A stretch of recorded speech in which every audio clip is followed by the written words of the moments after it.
Confronté à un bon nombre de difficultés depuis plusieurs années, le centre de santé de Coco Beach peut désormais bénéficier du soutien de l'État à travers le CTRI.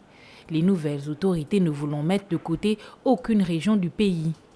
Pour comprendre la gravité de la situation sur le plan sanitaire dans le chef-lieu du département de l'Anoia, les responsables de l'hôpital exposent les ennuis auxquels font face non seulement les populations, mais également le personnel soignant. Je ne sais pas si vous faites une image juste à ma droite là, telle que je regarde là.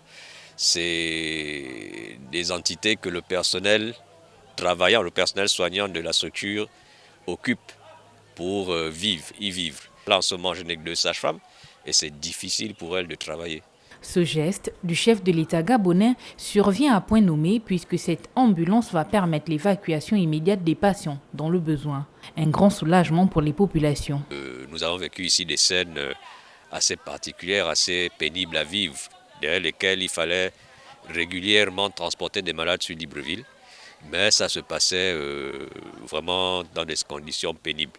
C'est obligé de souvent louer les services des particuliers et c'était difficile et pénible pour les populations de vivre cette situation. Il faut même dire, là, l'histoire qui me vient en date encore, c'est celle de février, où un patient avait été agressé par un éléphant. Et donc, il a fallu qu'on l'amène à Libreville. En espérant que le reste des préoccupations en matière de santé seront également résolues, les ressortissants de Coco Beach saluent déjà cette initiative du chef de l'État.